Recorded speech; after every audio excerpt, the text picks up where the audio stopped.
నా పేరు ముఖేష్. నేను ఒకే సంవత్సరం గుట్కా నమ్మలేను. ఇప్పుడు నాకు డబ్బులు ఈజీగా రావు. ఇంటికి యజమానులు లేనే.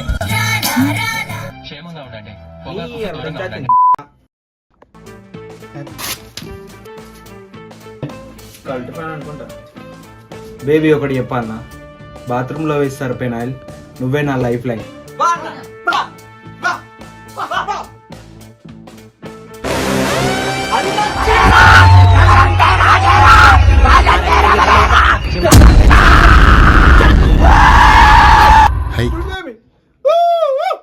ఏదో తేడాగా ఉందేంటి?